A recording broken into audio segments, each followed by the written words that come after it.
안녕하세요. 반갑습니다. 지난 시간에는 민주주의가 어떻게 작동하는가에 대해서 배웠죠. 그 강의에 이제, 연이어서 계속 강의를 할게요. 지난 시간에 이제 후반부에는 민주주의에서 일관된 다수란 존재하는가라는 질문을 마지막으로 던졌었죠. 그리고 이 전 강의에, 이 전전 강의에는 선거제도가 바뀌면서 선거 결과가 달라질 수 있다는 하나의 사례를 제시했었죠. 단순 다수제 선거 결과하고 결선 투표제 선거 결과가 달라질 수 있다라고 얘기를 했고, 예를 들어서 15대 대선의 경우 단순 다수를 치러졌을 때 김대중 대통령이 당선됐는데 만약에 결선 투표제를 채택했다면 이해찬 후보가 당선됐을 수도 있다라고 얘기를 했었죠. 그리고 지금 여기서 살펴보는 예는 선거제도가 바뀌지 않아도 만약에 대안이 그러니까 유권자들이 선택할 수 있는 대안이 바뀌게 되면 선거 결과가 바뀔 수 있다는 걸 이제 보여주려고 해요. 그러니까 여기서 보여주려고 하는 거는 과연 국민들의 그 다수가 항상 일관되게 선호하는 선택하는 대안이 존재할 수 있는가 이제 그 문제를 다루는 거예요. 같은 선거제도 하에서 예를 들어 가지고 세 집단이 있다고 합시다. 세 집단의 크기는 똑같다고 우리가 가정을 하고 그래서 첫 번째 집단은 가하고 나하고 다라는 대안이 있을 때 가를 이제 가장 좋아하고 두 번째 집단은 나하고 다하고 가라는 대안이 있을 때 나를 가장 좋아하고 집단 3은 다를 가장 좋아해요. 만약에 이제 이렇게 세 집단의 선호가 이렇게 형성되어 있다고 할 경우에 만약에 가하고 나가 경쟁하면 그러니까 유권자들이 선택을 할 때 자신들의 선호에 부합하는 모든 대안들을 선택하는 건 여기에서는 집단이 세 개밖에 없지만 시민사회에는 뭐 수만 개의 집단, 서로 다른 단체들이 있죠. 근데 이런 단체들이 가장 선호하는 그런 수없이 많은 대안을 가지고 유권자들이 선택하는 게 아니라 제한된 대안, 뭐 예를 들어 두 후보, 뭐 세 후보들 중에서 결정을 하게 되는 거죠. 그래서 이 예에서도 마찬가지로 만약에 두 개의 대안을 상대로 유권자들이 선택을 할 때 어떤 결과가 초래되는가를 보면 먼저 만약에 가하고 나하고 유권자들이 이 둘 중에서 선택을 할 수 있다고 한다면 그러면 집단 1은 가를 가장 선호하니까 가를 지지하게 되고 집단 2는 나를 가장 선호하니까 나를 선택하게 되겠죠. 또는 집단 3은 자신이 가장 좋아하는 다가 대안으로 제시되지 못하니까 가하고 나하고 둘 중에 선택을 할 때 이제 가를 선택하겠죠. 그러면 집단 1이 가를 선택하고 집단 3이 가를 선택하니까 그리고 집단 2만 나를 선택하니까 가가 집단 1과 집단 3의 지지를 받아서 가가 이기게 되는 거죠. 그래서 이렇게 두 대안이 만약에 국민들한테 제시되면 다수는 가를 선택해서 가가 뽑히겠죠. 근데 만약에 나하고 다가 대안으로 제시되면 이럴 경우에는 집단 1은 가를 가장 좋아하지만 가가 대안으로 제시되지 않았기 때문에 차선책인 나를 선택하고 집단 2는 나를 선택하고 집단 3은 나하고 다 중에서 다를 선택해서 나가 이기겠죠. 나가 집단 1과 집단 2의 지지를 받아서 나가 선택되죠. 나가 여기서는 가가 선택되고 그 다음에 그 다음에 다하고 만약에 가가 대안으로 제시되면 집단 1은 가를 선택하고 집단 2는 다하고 가 중에 다를 선택하고 집단 3은 다하고 가 중에 다를 선택하니까 다가 집단 2하고 집단 3의 선택을 받아서 다가 선택되겠죠. 그렇다면 세 대안이 있는데 만약에 가하고 나하고 경쟁했을 때 이 국민들이 나보다 가를 좋아하고 그 다음에 나하고 다가 경합했을 때 다보다 나를 좋아하면 그러면 다보다 나를 더 좋아하고 나보다 가를 더 좋아하니까 다보다 나를 좋아하고 또 나보다는 가를 더 좋아하니까 그렇다면은 우리가 이 사회적인 선호가 합리적이라면 다보다 나가 좋고 나보다 가가 좋으면 예를 들어서 자전거보다 소형차가 좋고 소형차보다 대형차가 좋다면 당연히 자전거보다는 대형차가 더 좋아야겠죠. 다보다 가가 더 좋아야겠죠. 근데 정작 다하고 가하고 경쟁을 하면 대형차보다 자전거를 더 좋아하게 되는 거죠. 그러니까 이 합리적 선택 이론에서 선호의 합리성에 대해서 이제 배우는데 선호의 합리성 그 중에 조건 중에 하나가 선호의 이행성을 충족시켜야 된다는 거예요. 이행성 선호가 이행된다는 거예요. 그러니까 다보다 나가 좋고 나보다 가가 좋으면 다보다 가가 좋아야 된다. 이게 이제 합리적인 선호의 조건 중에 하나예요. 예를 들어서 여러분이 조금 전에 얘기했듯이 자전거보다 소형차가 좋고 소형차보다 아주 좋은 대형차가 좋으면 당연히 자전거보다 대형차가 좋아야겠죠. 근데 이와 같은 결과에는 그와 같은 선호의 이행성이 충족되지 않고 비합리적인 결과가 나오죠. 그러니까 근데 우리가 민주주의에서 다수가 결정되면 그렇게 선택된 다수는 누구하고 붙어도 다른 어떠한 대안하고 경쟁에도 그와 같은 다수가 선택될 것이라고 생각을 하죠. 지금 이 예에서는 이 다수결 선거제도잖아요. 다수결. 선거제도가 바뀐 게 아니라 이 다수결 선거제도 같은 선거제도에서 결과가 어떻게 대안들이 경합하는가에 따라서 결과가 바뀔 수 있다는 거예요. 그리고 이런 합리적인 선호도 충족시키지 못하는 결과가 나오죠. 그러니까 다수의 결정은 이처럼 비합리적인 결과가 초래될 수가 있어요.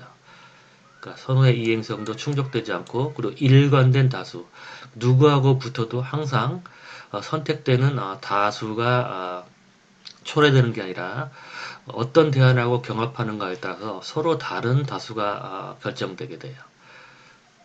그러니까 민주주의에서 초래되는 그런 다수라는 게 일관된 다수가 아니라 이 어떻게 경합하는가에 따라서 또 다른 다수가 형성될 수도 있는 거예요. 그래서 이걸 이제 순환적인 사회선호라고 불러요. 왜 순환적이냐?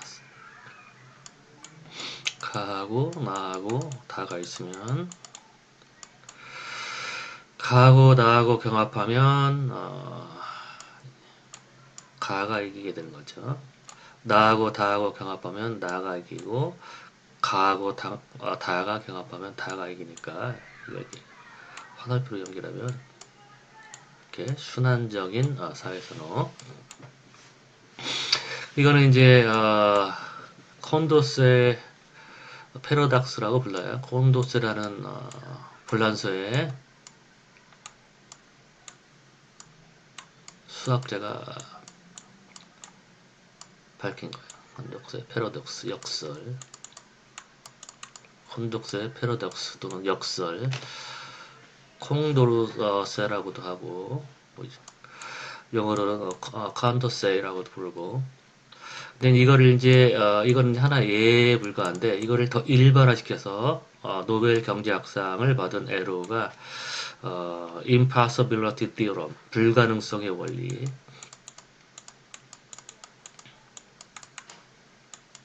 원리라는 걸 증명을 해요. 이런 단순한 일부 사례뿐 아니라 더 보편적으로 3개 이상의 서로 다른 대안이 있는 경우 어떠한 민주주의적인 투표 제도도 다수가 일관되게 선호하는 결과를 초래할 수 없다라는 거예요. 오직 독재자가 있을 경우에만 일관된 결과가 초래될 수 있다는 거예요. 에로우의 디어럼에 의하면. 그러니까 이전 시간에 살펴봤던 많은 그런 질문들, 민주주의에서 작동하는 다수결의 원리가 매우 허점이 많다는 걸 알 수가 있죠.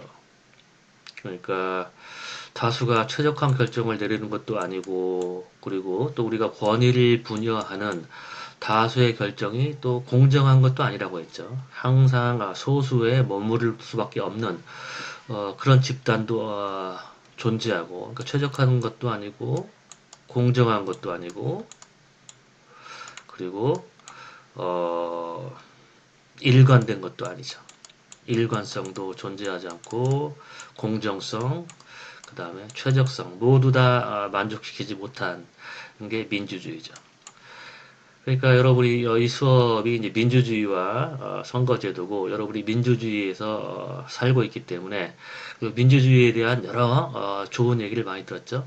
근데 굉장히 실망스러운, 일반인들은 그리고 정치인들은 이제 이런 분석적인 사고를 하지 않기 때문에 그냥 민주주의는 말 그대로 국민이 주인이 되는 그런 제도라고 생각하잖아요. 그러니까 굉장히 좋은 제도다. 국민이 직접 다스리니까. 근데 이처럼 분석적으로 따져놓고 보면 민주주의가 추구하는 여러 가지 가치들, 다수의 결정은 올바르다. 다수제는 공정하다. 그리고 일관적인 결과를 초래한다. 라는 이런 기본적인 조건들도 충족시키지 못하는 제도라는 걸 알 수 있죠.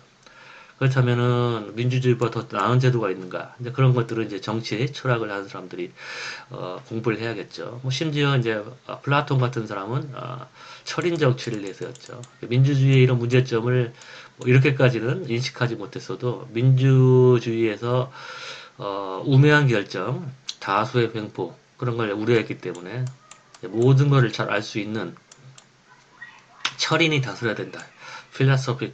필라소퍼 킹이 다스려야 된다는 거죠.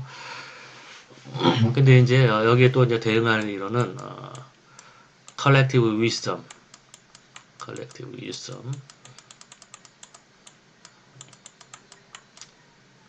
그러니까 집단 지성이죠.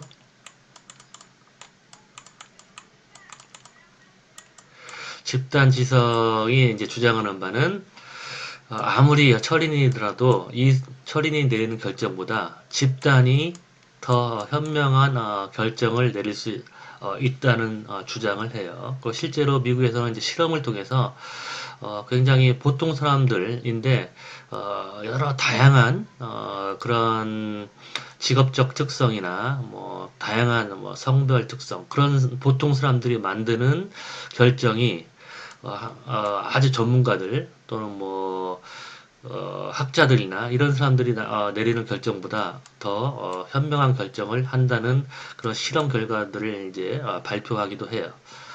그건 왜 그러냐면 이제 철인이라고 하더라도 완벽하게 모든 걸 다 알 수 있는 사람은 없죠. 하지만 이제 집단은 어떤 특성이 있냐면 개개인별로는 보통 사람이라고 할지라도 각자 자기 분야에서 전문성이 있기 때문에 다른 사람이 알아차릴 수 없는 그런 거를 또 다른 사람이 알 수 있기 때문에 이 여러 사람 보통 사람들이 각각 전문성이 다른 보통 사람들이 모이면 아주 똑똑한 사람보다 훨씬 더 현명한 결정을 할 수 있다는 거예요. 이 집단 지성 이론은. 그러니까 아무래도 이제 이와 같은 시각에 의하면 철인 굉장히 현명한 사람이 다스리는 한 사람이 다스리는 것보다 이런 집단이 다스리는 게 더 나은 결과를 초래한다. 이제 그렇게 우리가 이해할 수 있겠죠. 물론 이제 철인 정치는 뭐 독재를 한다는 건 아니에요. 그러니까 가능한 한 집단 전체 의 이익을 대변하는 그런 생각을 가진 철인을 얘기하는 거예요. 하지만 그 능력에는 한계가 있다는 거예요. 그러니까 철인 정치를 해서 이 사람이 독재를 하기 때문에 안 좋은 결과가 나온다는 게 아니라 이 사람은 가능한 한 집단 전체를 위한 그런 해결책을 찾는데 누구보다도 뛰어난 능력을 갖고 있는 사람이라고 할지라도 이 집단이 내리는 결정보다는 올바른 결정을 할 수 없다는 거예요. 이 집단지성 이론에 의하면. 그래서 이 집단지성과 관련된 굉장히 흥미로운 영화가 있어요. 그러니까 12인의 성난 사람들, 12 Angry Men.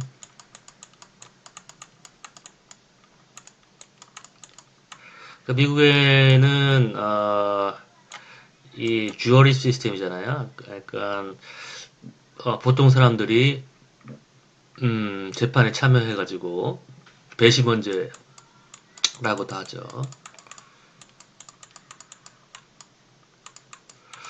그래서 이제 이 영화가 어떤 내용이냐면 어떤 그 살인 사건이 일어났는데 굉장히 잔혹한 살인 사건이에요. 그러니까 이제 사람들이 그 살인 사건을 보고 또 이제 그 용의자가 있는데 굉장히 그 잔혹한 사건이기 때문에 이제 감정에 휩쓸려서 그 용의자를 살인자라고 이제 특정을 하고 이제 계속 그쪽으로 이제 몰아가고 이제 그런 생각에 이제 매달리다 보니까 이제 이 사람을 살인자라고 이제 강하게 확신하니까 그 밖에 다른 가능성, 이 사람이 살인자가 아닐 가능성에 대해 생각을 하지 못하는 거예요. 근데 이제 그 중에 한 사람이, 12인 중에 한 사람이 그렇지 않을 가능성을 제시를 하면서 이제 그 사람이 하나씩 하나씩 따져놓고 보니까 결국에는 그 모든 사람들이 그 화가 난 상태로 용의자라고 확정했던 사람이 결국에는 살인자가 아니라는 게 이제 판명이 돼요. 그러니까 이 영화가 의미하는 바는 만약에 한 사람이 어떤 의사결정을 했을 경우에 아무리 철인이라고 하더라도 이 사람은 이제 아무리 똑똑한 사람도 이제 감정이라는 게 있기 때문에 그리고 또 오판을 할 수가 있죠. 아무리 똑똑해도 뭐 1000명을 중에 999명의 살인자를 올바른 판단을 해서 잡아 넣을 수 있다고 하더라도 그 잔혹한 그런 살인 현장을 보고 또 감정에 휩쓸려서 한 명이라도 잘못 판단을 하게 되면 그러면은 이제 한 사람을 하게 하는 거나 마찬가지죠. 그러니까 죄가 없는 사람을 살인죄를 뒤집어 씌워서 이 사람을 사형을 내려서 이 사람이 죽게 된다면 그건 살인과 마찬가지죠. 그러니까 인간은 이처럼 감정적인 동물이니까 실수를 할 수가 있는 거죠. 근데 이제 컬렉티브 위스덤 이론에 의하면 그런 모든 사람들이 이제 이렇게 감정에 휩쓸려서 판단을 할 때 그 중에 한 사람이라도 거기에 휩쓸리지 않는 그런 사람이 있다면 또는 뭐 감정뿐 아니라 모든 사람이 비슷한 생각을 해도 사람들은 굉장히 다양한 특성을 가지고 있기 때문에 다른 사람들이 대다수가 비슷한 생각을 할 때도 한두 사람이라도 그들과 다른 생각을 하는 사람이 있다면 그 사람으로 인해서 대다수의 어떤 우매한 판단을 교정하고 더 정확한 판단을 할 수 있다는 거를 보여주는 게 이제 이 컬렉티브 위즈덤 그리고 이제 그걸 대변하는 영화가 12인의 성난 사람들이에요. 여러분도 한번 다운로드 받아서 보세요. 굉장히 흥미로운 영화예요. 물론 이제 이 영화는 음, 협의를 통해서 그리고 한 사람의 그냥 의견이라도 받아들여서 어떤 그런 다수가 내리는 문제 있는 결정을 교정한 그냥 그런 걸 의미하는 거지만 그냥 다수결에서는 그냥 다수가 결정을 해버리는 거죠. 그러니까 이 물론 이제 다수가 혼자 내리는 결정보다 더 낫겠죠. 컬렉티브 위스덤 이론에 의하면 하지만 그 또 소수가 옳은 결정을 할 수 있잖아요. 다수 전체가 우매한 결정을 하고, 근데 이런 소수의 생각까지도 이제 반영하지 않고 또 투표로 결정을 해버리기 때문에 협의로 결정을 하는 게 아니라, 그러니까 물론 이제 12인의 성난 사람들의 상황하고 다수결로 투표로 결정한 상황은 다른 상황이죠. 뭐 그럼에도 불구하고 한 사람이 의사결정을 하는 것보다는 가능한 한 이렇게 많은 사람이 의사결정을 하는 게 더 올바른 결정을 할 수 있다라는 게 이제 집단지성 이론이고, 그리고 또 이제 집단지성 이론하고 실제 정치에서 벌어지는 의사결정은 좀 다른 거죠. 왜냐하면 집단지성 이론에 여기서는 이제 옳고 그름을 따지는 문제죠. 의사결정을 할 때. 근데 정치적인 의사결정은 옳고 그름의 문제가 아니라고 지난 시간에 얘기를 했었죠.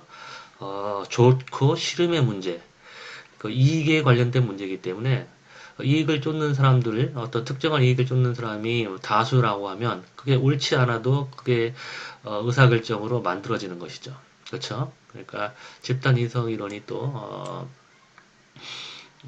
완벽하게 이 정치적인 의사결정, 다수결로 하는 의사결정하고는 완전히 또 부합하는 것은 아니죠. 왜냐하면 집단 지성에서 얘기하는 거는 다수가 한 명의 현명한 사람보다 올바른 결정을 한다는 그런 입장인데, 정치적인 결정은 옳고 그름을 따지는 결정이 아니죠. 물론 이제 사필 규정이라고 장기적으로 보면 이 다수의 결정이 잘못 내려지면 이제 또 다른 다수가 형성돼서 기존의 우매한 결정을 교정하기도 하고, 뭐 한국에서도 과거에 뭐 촛불 그런 혁명을 통해서 이전에 내렸던 그런 우매한 결정을 교정해서 중간에 자신들이 내렸던 다수가 내렸던 그런 결정, 대통령 선거 결과를 이제 교정하는 그런 일이 있기도 하죠. 어쨌든 여러 가지 이제 생각할 것들이 많죠. 민주주의에 대해서. 민주주의를 옹호하는 그런 시각, 그게 이제 소위 얘기하는 기존의 이상주의적인 시각 또는 대중민주주의 시각이에요. 그게 이제 뭐 정치권에서도 뭐 민주주의의 그런 이상적인 모습, 그리고 어떤 정치인들이 항상 입만 열면은 뭐 국민을 위해서, 그리고 뭐 헌법 제1조를 내세우면서 국민이 지배하는, 국민이 주인이 된 그런 제도, 그게 이제 민주주의라고 얘기를 하죠. 그게 바로 이제 대중민주주의 시각이죠. 다른 시민의 선호는 이제 지속적으로 바뀌고 다수의 선호가 바뀌면 정치인들은 그 다수의 입장을 반영하기 위해서 지속적으로 이제 반응을 하는 게 바로 민주주의다, 그렇게 얘기를 하는 것이죠. 그리고 링컨의 그 유명한 국민에 의한, 국민을 위한 그런 제도, 그게 이제 민주주의라고 얘기를 하는 거죠. 그러니까 이와 같은 이제 주장에는 국민들의 이제 선호가 있고, 그 선호를 그대로 객관적으로 투영하고 반영하는 게 민주주의라고 생각을 하고, 국민이 다스리는, 국민이 통치하는 그런 제도가 이제 대중민주주의 시각이죠. 조금 전에 살펴봤듯이 국민들의 어떤 일관적인 그런 다수, 일관적인 선호는 존재하지도 않고, 그리고 국민이 통치하는 게 민주주의인가라는 그런 질문을 던질 수가 있죠. 그러니까 대중민주주의 시각은 기본적으로 어떤 가정을 하느냐, 국민들은 분명하고 안정적인 정책적인 선호를 가지고 있다. 그렇지는 않죠. 예를 들어서 개헌, 처음에 이제 개헌에 대한 논의가 있었을 때 사람들은 개헌에 반대하는 사람이 많았었죠. 몇 년 전에 이제 개헌 논의, 어, 개헌에 대한 그런 정치권의 제안이 있었을 때. 하지만 이제 정치권에서 그리고 두번 이제 정치 엘리트들이 개헌의 어떤 타당성에 대해서 얘기를 하고, 선거제도도 마찬가지죠. 근데 국민들은 뭐 개헌, 그 다음에 선거제도 개혁 그렇게 얘기를 하면 이 헌법이 자신의 어떤 이해관계와 어떻게 연관되어 있는지 잘 모르죠. 선거제도도 마찬가지고 굉장히 추상적인 그런 대안이죠. 헌법을 바꾸는 문제, 그 다음에 선거제도를 바꾸는 문제는 국민들이 선택할 수 있는 대안 중에서 매우 추상적이고 가시적이지 않은, 자신의 어떤 이해관계와 어떻게 연관되어 있는지를 잘 모르는 그런 대안들이죠. 그렇기 때문에 이런 개헌 문제에 대해서 안정된 선호를 갖고 있지 않죠. 그러니까 정치권에서 어떻게 자신들의 이 아젠다, 개헌 아젠다를 국민들에게 홍보하고 또 광고하고 뭐 그렇게 그런 활동에 따라서 국민들의 선호가 이렇게 변할 수가 있는 것이죠. 그 조금 전에 살펴봤던 대로 뭐 어떻든 안정적이진 않지만 선호가 형성됐을 때 그렇게 형성된 선호조차도 일관된 다수 입장으로 전환되는 거 아니죠. 그러니까 어떤 대안들이 서로 경합하는가에 따라서 전혀 다른 다수가 형성될 수가 있는 것이죠. 그리고 따라서 대의민주주의는 이처럼 형성된 다수의 입장을 반영하는가? 그렇지 않다고 조금 전에 얘기를 했었죠. 그러니까 대중민주주의의 시각에서 제시하는 가장 기본적인 가정이 모두 충족되지가 않죠. 그러니까 여러분이 믿었던 민주주의는 국민이 통치하고 그리고 국민들의 입장을 객관적으로 반영하는 제도다라는 그 믿음이 어떻게 보면은 실체가 없는 그런 믿음이라는 걸 알 수가 있는 것이죠. 그러니까 정치학을 가르치는 선생님으로서 민주주의에 대한 환상을 이렇게 깨뜨려서 미안해요. 근데 어쨌든 이게 이상주의적인 시각이고 그렇다고 해서 민주주의가 나쁜 제도냐? 이제 그건 아니에요. 조금 이따 얘기할 테지만. 그래서 조금 전에 얘기한 그 대중민주주의 시각에 대응하는 시각이 이제 최소민주주의, 최소주의자의 시각이라고 얘기해요. 미니멀리스트.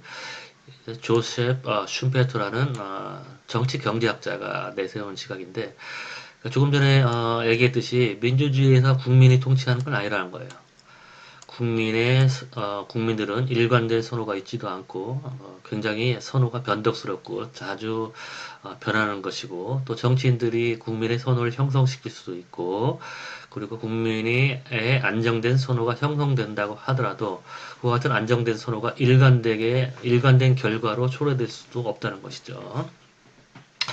그러니까 왜 최소주의자나 국민들이 할 수 있는 역할은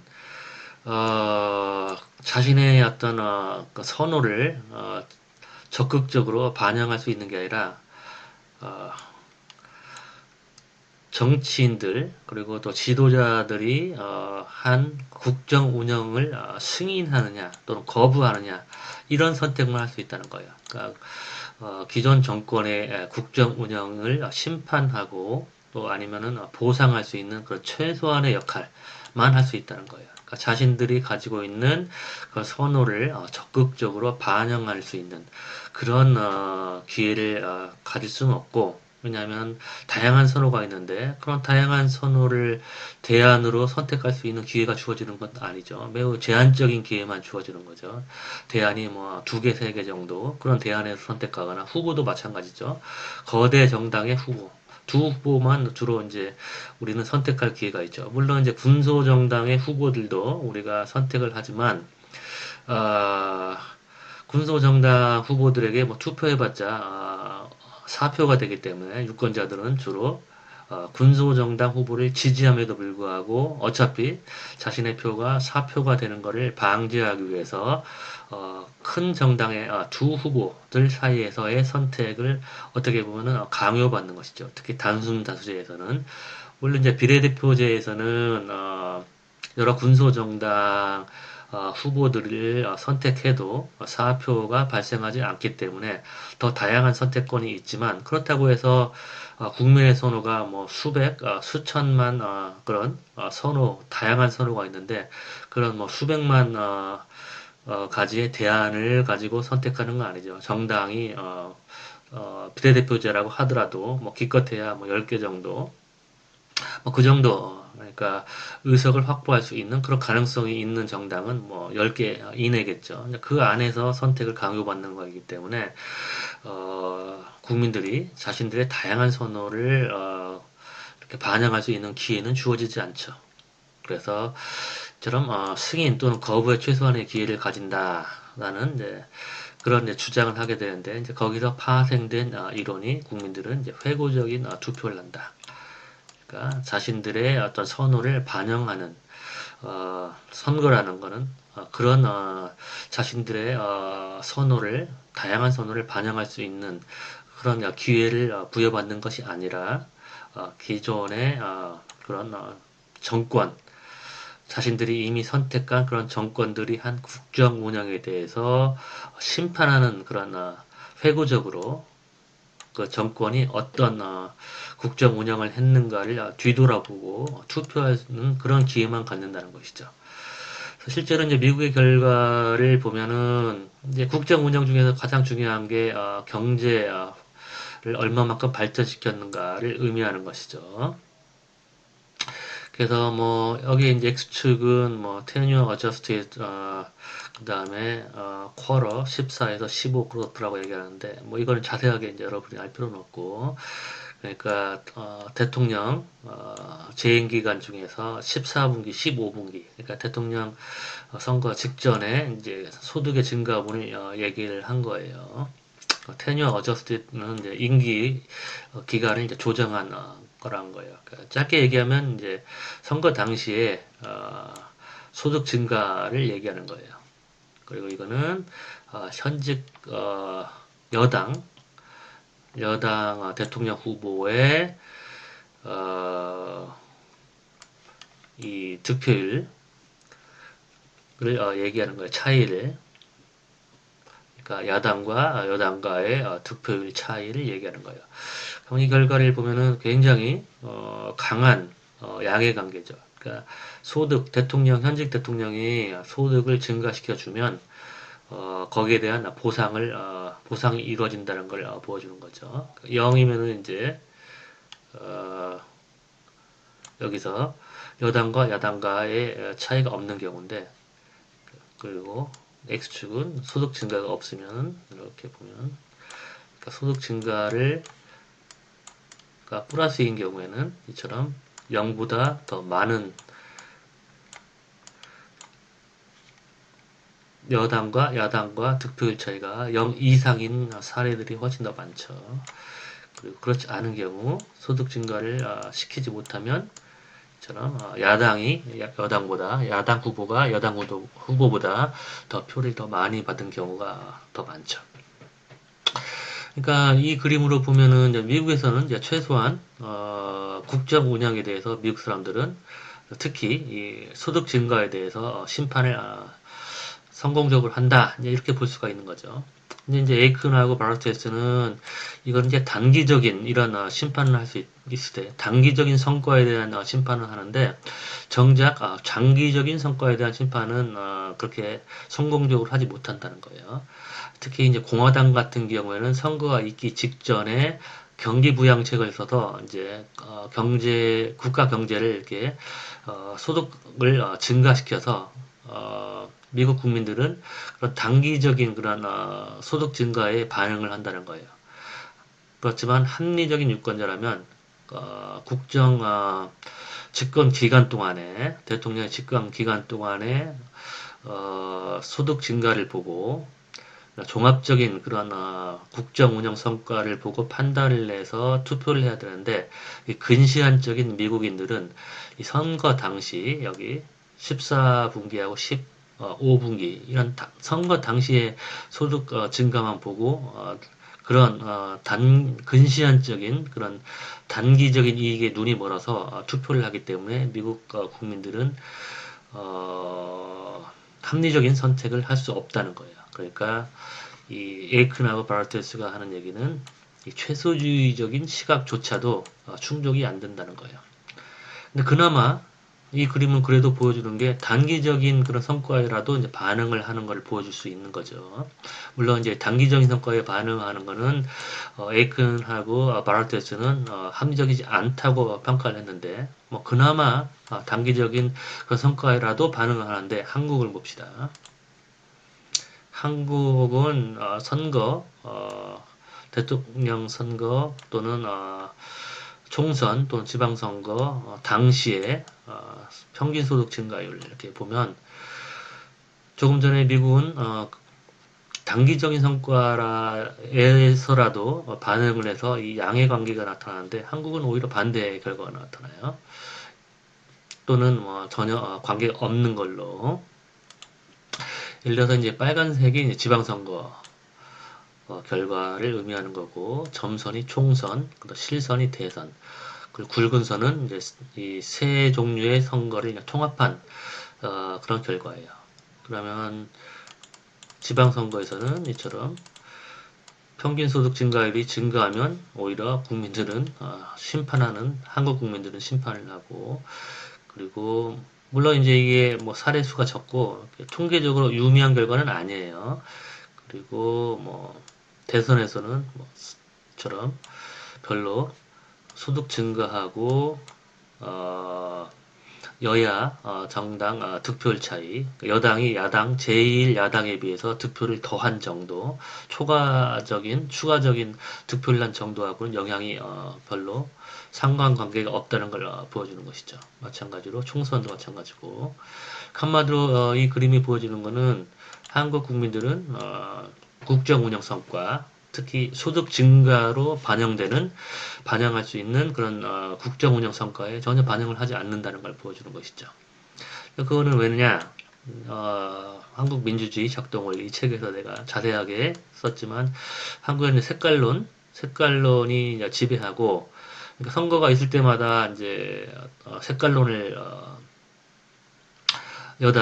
과거 여당, 그러니까 보수 정당에서 이용해서 선거를 치르고, 그러니까 뭐 그리고 또 선거 전에 또 이제 북한에서 뭐 미사일을 발사한다거나 그런 떤 사건이 있으면 뭐 천안함 사태나 그런 게 있으면 이제 그런 북한과의 관계에 있어서 그런 사건이 선거에 영향을 미치고, 물론 이제 이 색깔로는 뭐 최순실 사태 이후로 많이 줄어들었어요. 그래서 지금은 그렇게 큰 영향을 발휘하는 것 같지는 않지만, 근데 이제 현 정부가 뭐 국정 운영을 이제 잘 못하고 현 정부에 이제 실망하게 되면 국민들이 또 다시 이제 색깔론이 득세하게 되겠죠.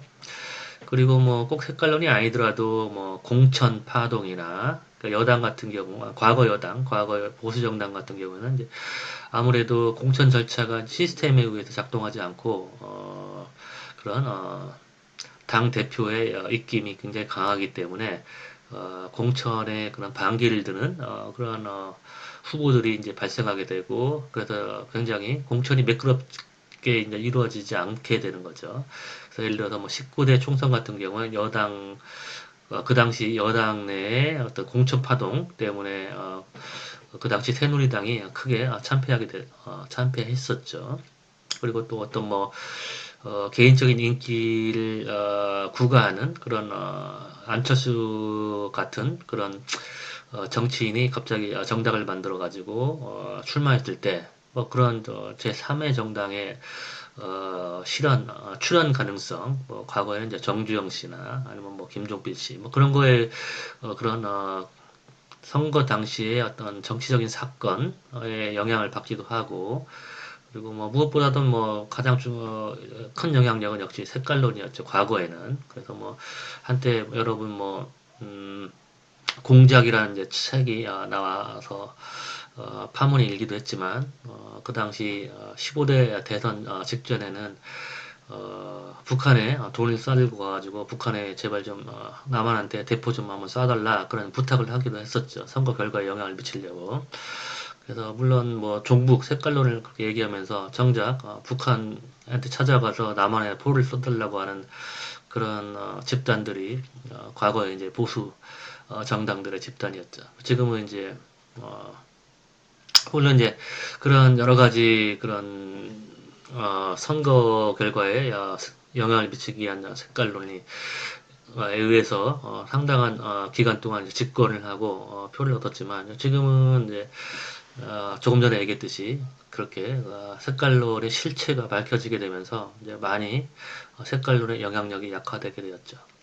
어쨌든 한국에서는 이런 어, 국민들이 설문조사를 할 때마다 경제 활성화 능력이 가장 중요하다고 얘기를 하고, 그리고 정당들도 가장 또 선거 캠페인을 할 때 부각시키는 게 자신들의 경제 능력, 경제 활성화 능력에 대해서 가장 중요시하게 부각시켜서 정치 광고, 선거 캠페인을 하기도 하지만 정작 이처럼 경제 소득 증가는 선거에서 중요한 변수가 아니었다. 그동안에 그거를 알 수가 있는 것이죠. 물론 이제 색깔론이 완전히 무력화되고 뭐 그렇다면 경제 성장이 또 중요할 수도 있겠죠. 하지만 당장에 뭐 지난번 21대 총선만 해도 이제 역시 또 이 코로나 관련된 방역 능력 그게 이제 또 중요한 이슈로 부각되게 되면서 경제가 별로 그렇게 중요한 이슈로 작동하지가 않았던 것이죠. 그래서 이 그림이 보여주는 것은 최소주의자가 주장하는 그런 국정 운영에 대한 심판이 민주주의를 작동하게 하는 중요한 그런 기능이라고 얘기했는데 그런 기능조차도 한국에서는 작동하지 않고 있다는 걸 보여주는 것이죠. 이는 조금 전에 얘기했던 색깔론, 그 다음에 플러스 또 경제발전론, 경제성장론이죠.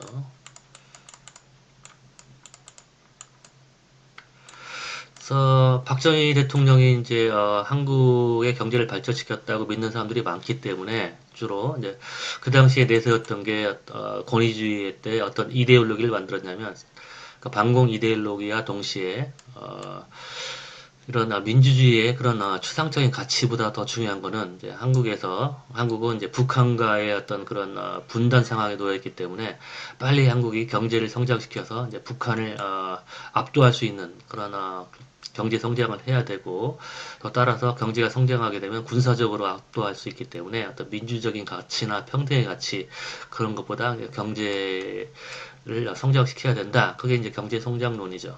그리고 박정희 정부 내에서 한국 경제가 이제 급성장했기 때문에 많은 그런 산업화 세대들, 과거 세대들은 보수는 경제다. 경제 능력은 보수가 있다. 이제 그런 믿음을 가지고 있죠.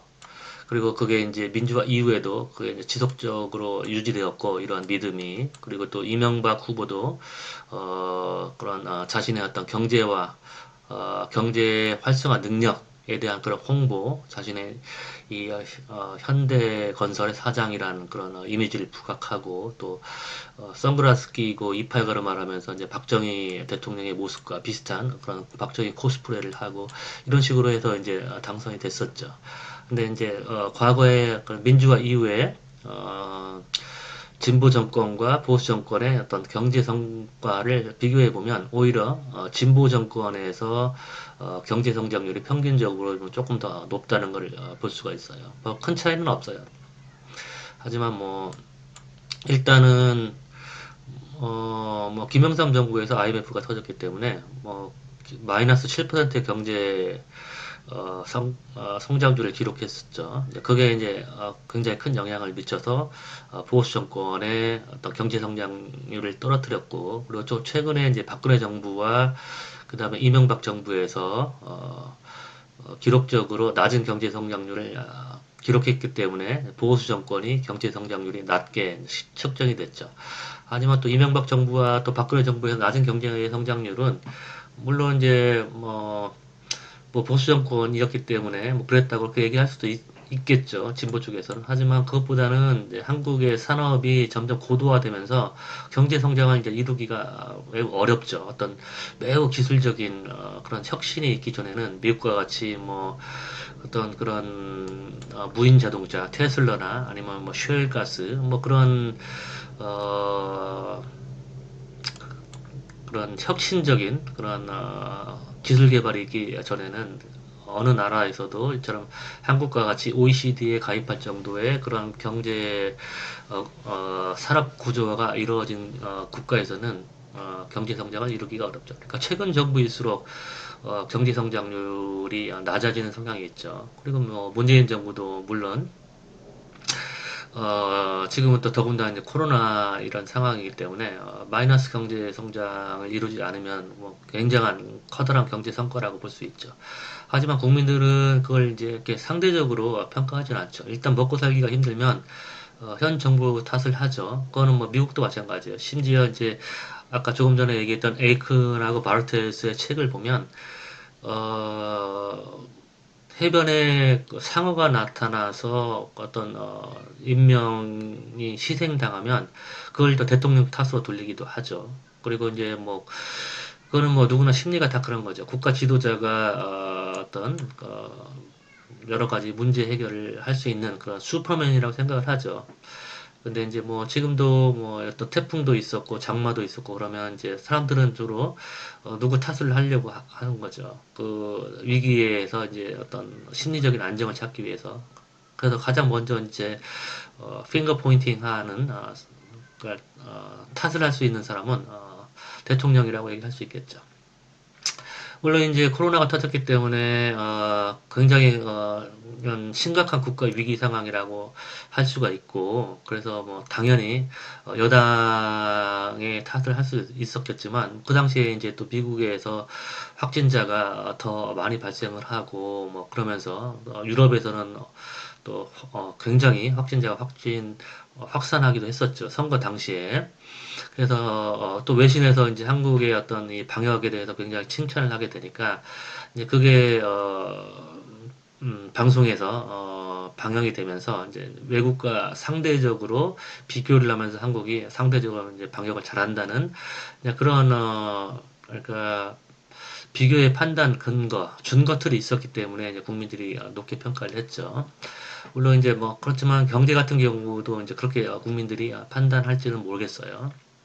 OECD 국가하고 이제 비교해서 뭐 예를 들어서 코로나 상태에서 뭐 다른 국가들은 마이너스 7%를 기록하는데 한국은 뭐 상대적으로 OECD 국가에서 가장 낮은 그러니까 경제 하락이 가장 작은 규모였다 그렇게 평가해서 비판할지 아니면은 뭐 좋게 평가할지 그거는 이제 모르겠으나 일단 사람들의 심리는 어, 형편이 어려워지면 정부를 탓하게 돼 있는 것이죠. 어쨌든 한국 같은 경우에는 이 경제 성과를 굉장히 중요시하면서도 정작 투표를 할 때는 경제를 보고 투표하지 않는 그런 결과를 보여줘요. 데이터를 통해서 봤을 때. 그래서 이제 현실주의적인 시각은 이전에 살펴봤듯이 에이큰과 바르텔은 최수주의의 시각마저도 비판을 해요. 그러니까 국민들은 국정 운영을 심판할 능력이나 평가할 능력이 없다는 거예요. 국정 운영 능력, 심판 능력이 없다. 국정 운영 능력을 심판할 능력이 없다는 거예요. 그리고 또 이제 뭘 비판하냐면 합리적인 선택 이론의 그 시각. 합리적인 선택 이론은 이제 어, 국민들은 어떤 정책적인 선호가 분명한 정책적인 선호가 있고 이제 이 선호를 바탕으로 정당을 선택한다는 거예요. 하지만 조금 전에 살펴봤듯이 실제로 많은 국민들은 정치에 대해서 무관심하고 정책은 굉장히 복잡한 문제이기 때문에 이 정책에 대해서 일관적인 관점이 없어요. 조금 전에 얘기했듯이 뭐 개헌 문제, 그다음에 선거 개혁 문제. 그래서 어떤 헌법이 나에게 더 유리한지 개정을 하게 되면 개헌을 하게 되면 나에게 더 유리한 결과가 초래되게 되는지 여러분도 알 수가 없잖아요. 헌법은 추상적이고 어려운 문제니까 선거 제도도 마찬가지고 그리고 뭐 헌법이나 뭐 선거 제도처럼 이런 제도적인 문제 뿐만 아니라 뭐 경제와 관련된 정책도 어떤 정책이 여러분에게 더 유리한지 알기 어렵죠. 그러니까 일관된 관점을 가지기가 어렵죠. 이런 시각에서 합리적인 선택 이론을 비판하는 거예요. 합리적인 선택 이론에서는 유권자들은 분명한 자신들의 정책적인 선호가 형성되어 있고 이 선호를 바탕으로 정당을 선택하고 후보를 선택한다고 얘기하는데 그렇지 않다는 거예요. 현실주의 시각에 의하면 왜냐? 정치에 무관심하고 정치 정보가 부족하다. 그래서 이 현실주의적인 시각, 에이큰하고 바르텔스는 어떤 주장을 하냐면 민주주의 집단 이론이라는 시각을 제시를 해요. 국민들 그리고 시민들이 어떤 선택을 할 때는 자신들이 소속되어 있는 집단의 정체성에 따른 선택을 한다는 거예요. 예를 들어서 호남 사람들은 그러니까 처음에 젊은 호남인이 어떤 투표를 할 때 그때는 조금 전에 얘기했듯이 정책에 대해서 관점도 없고 선호도 없기 때문에 그렇다면 무엇을 기준으로 투표할 것인가? 그럼 자신은 호남민이고 호남 사람들은 민주당을 지지하니까 자신도 자신이 소속된 호남 지역 집단의 정체성에 따라서 투표를 한다는 거예요. 그리고 한국 같은 경우는 이제 지역주의 투표를 하기도 하고 또 미국 같은 경우는 인종적인 그런 정체성이 있겠죠. 흑인들은 아무래도 민주당을 지지하고 백인들 중에서도 뭐 예를 들어서 노동자들은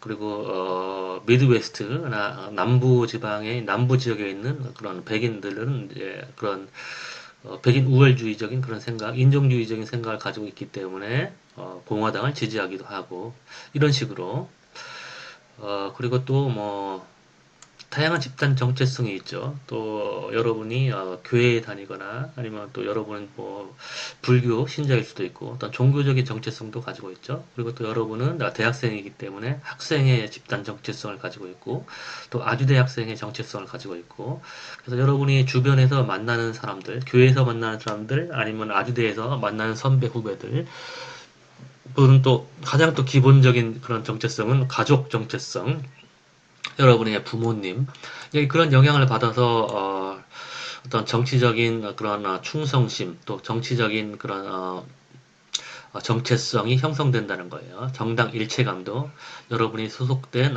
집단에 의해서 형성된다는 거예요. 그러니까 여러분이 가지는 정책적인 선호 그리고 정당 정체성은 감정적인 귀속감 때문에 형성된다는 거예요. 나는 호남민이기 때문에 그리고 나는 영남민이기 때문에 음, 그러니까 내가 민주당을 지지하는 이유 또는 뭐 미통당 지금은 이제 국민의힘이죠. 국민의힘을 지지하는 이유는 국민의힘이 또는 민주당이 제시하는 그런 정책들을 보고 그 정책들을 따져보고 어떤 정책이 나한테 더 이익이 되는가 그런 합리적인 판단에 의해서 투표를 하는 게 아니라 나는 호남민이고 나는 영남민이기 때문에 근데 영남민은 국민의힘을 지지하고 또 호남민은 민주당을 지지하니까 그리고 나는 영남민의 일원이고 또는 호남민의 일원이니까 우리 지역민이 지지하는 정당을 지지해야 돼. 그렇게 해서 정책적인 선호, 그리고 정당에 대한 선호가 결정된다는 거예요. 즉, 또 달리 얘기하면 유권자의 어떤 정책적인 입장, 이념적인 입장에 의해서 지지하는 후보가 결정되는 게 아니라 먼저 지지 후보를 결정을 하고 자신의 이념이나 정책적인 선호가 결정된다는 거예요. 그러니까 실제로 우리가 정책에 대해서는 잘 모르죠. 하지만 후보를 보고 내가 좋아하는 후보, 예를 들어 유시민 씨나 아니면은 그 밖에 뭐 태극기 부대 같은 경우에는 황교안 씨를 좋아하고 또 기독교의 장로니까 그러니까 노인분들은 그러니까 그런 개인한테 이제 매력을 느끼고 그러니까 예를 들어서 기독교 인들 보수적인 이제 기독교 인들 그런 교회에 다니는 사람들은 이제 그런 기독교적인 정치관을 가진 그런 대형 교회에 다니는 사람들은 자신의 목사님들을 이제 굉장히 좋아하겠죠.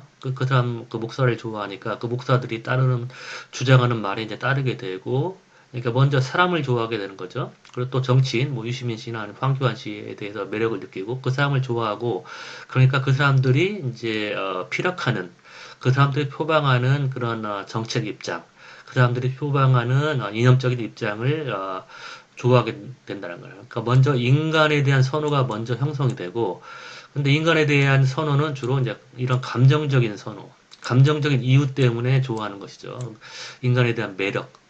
그러니까 감정적인 귀속감, 또 감정적인 인간에 대한 매력이 먼저 형성이 되고, 그 다음에 이념이나 정책에 대한 입장이 결정된다는 거예요. 그리고 이제 전체 심리학에서는 인지 부조화 이론이 있는데 인지 부조화 이론은 뭐 여러분이 많이 알겠지만 일단 사람들은 자신이 선택한 거를 합리화시키려고 하는 그런 성향이 있죠. 그 여우와 신포도의 그런 이솝우화에 의하면 그러니까 여우가 아니, 포도를 막 포도가 맛있게 생기니까 막 따먹으려고 막 노력하다가 별의별 노력을 해도 그 포도를 못 따게 되니까 결국엔 돌아서면서 포도는 굉장히 싫을 거야, 맛이 없을 거야 그렇게 생각을 하잖아요. 그러니까 자기가 얻을 수 없는 거는 가질 수 없기 때문에 그걸 합리화시키기 위해서 자기가 가질 수 없는 건 나쁘다고 생각하는 거죠. 또는 단 레몬, 스윗 레몬. 그러니까 자기가 이제 일단 가지게 되면 그 레몬이 심에도 불구하고 내 건 좋아.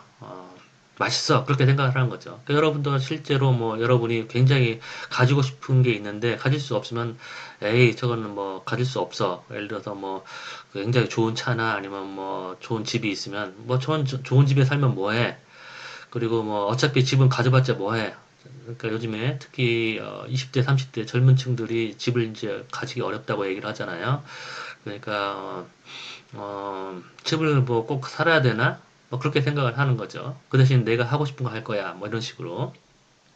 그것도 이제 하나 인지 부조화 이론에서 설명할 수 있는 그런 거죠. 물론 이제 실제로 뭐 집이 꼭 필요한 건 아니죠. 실제로 그렇기도 하려니와. 그러니까 자기가 가질 수 없는 거는 별로 이제 가치가 없다고 생각을 하고 또 이제 자기가 가지고 있는 거는 예를 들어서 여러분이 뭐 핸드폰을 샀다. 그러면 이제 핸드폰을 사고 나서 그 핸드폰을 사기 전에 이 핸드폰의 기능이 무엇인지 뭐 이걸 따져보고 물론 이제 당연히 그런 사람도 있겠죠. 여러 가지 기능을 따져보고 최적한 그런 핸드폰을 이제 사는 사람도 있지만 인지 부조화 이론에 의하면 사람들은 그게 아니라 일단은 자기가 어떤 물건을 사고 나서 그다음부터 이제 거꾸로 그 물건에 대한 막 좋은 평가가 있는지 막 찾아보는 거죠. 특히 나 같은 경우가 특히 그렇죠. 일단은 뭘 지르고 나서 그 물건을 사기 전에 그 상품의 장점과 그런 걸 막 따지러 보는 게 아니라 일단 지르고 나서 그다음부터 막 좋은 그런 평가를 막 찾아가지고 나 잘 샀어. 내 선택은 훌륭해. 잘했어. 이렇게 생각을 하는 거죠. 그러니까 사람들은 이제 이런 성향이 있는 거죠. 그러니까 어떻게 보면은 어떤 결정을 내리려면 그 결정을 내기까지 굉장히 피곤하게 정보 수집을 해야 되는 거죠. 시간과 많은 노력을 들여야 되니까 이제 그게 귀찮잖아요. 그러니까 일단은 그냥 뭐 지르고 나서 그다음부터 내가 결정을 잘했어. 이렇게 생각을 하게 되는 거죠.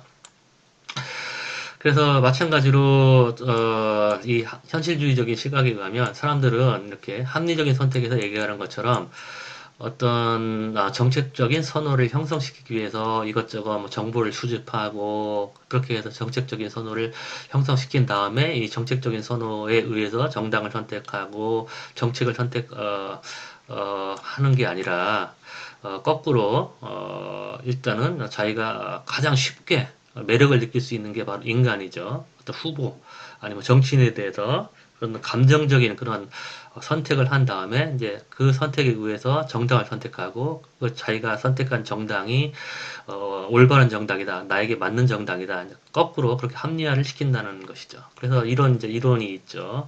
합리적인 유권자인가 아니면 합리화하는 유권자인가라는 그런 논문이 있죠. 이내영 고대 이내영 교수하고 그다음 허석재 박사라고 굉장히 스마트한 사람인데 그 사람 지금 국회에 있어요. 그 사람이 쓴 논문이에요. 근데 그 사람의 주장에 의하면 합리적인 유권자라기보다는 합리화하는 유권자라는 것이죠. 그게 바로 이제 심리학의 인지 부조화 이론으로 설명할 수 있는 것이죠. 그래서 현실주의 시각에 의하면 국정 운영 능력 심판, 국정 운영 능력을 심판한 능력이 없다는 것이죠. 그래서 실제로 데이터를 봐도 한국 같은 경우는 어떤 이런 경제 성과, 국정 운영 성과를 두고 평가하기보다는 어떤 맹목적인 믿음, 맹목적인 전망에 의한 투표를 많이 하죠. 한국인은 실제로 데이터를 봐도 그렇고 예를 들어서 박근혜 후보가 당선되면 아버지가 그랬듯이 한국 경제는 발전할 거야. 근데 그렇게 믿는 거죠. 이명박 후보가 당선되면 이 사람이 현대건설 출신의 기업가 출신이니까 경제를 발전시킬 수 있을 거야. 그렇게 믿고 투표를 해서 이제 그 사람을 지지하고 그래서 임기 초기에 대통령의 어떤 지지율을 보면 거의 뭐 70%, 80% 육박하다가 임기 말에 이렇게 쭉 떨어지게 되는 거죠. 그러니까 이걸 이제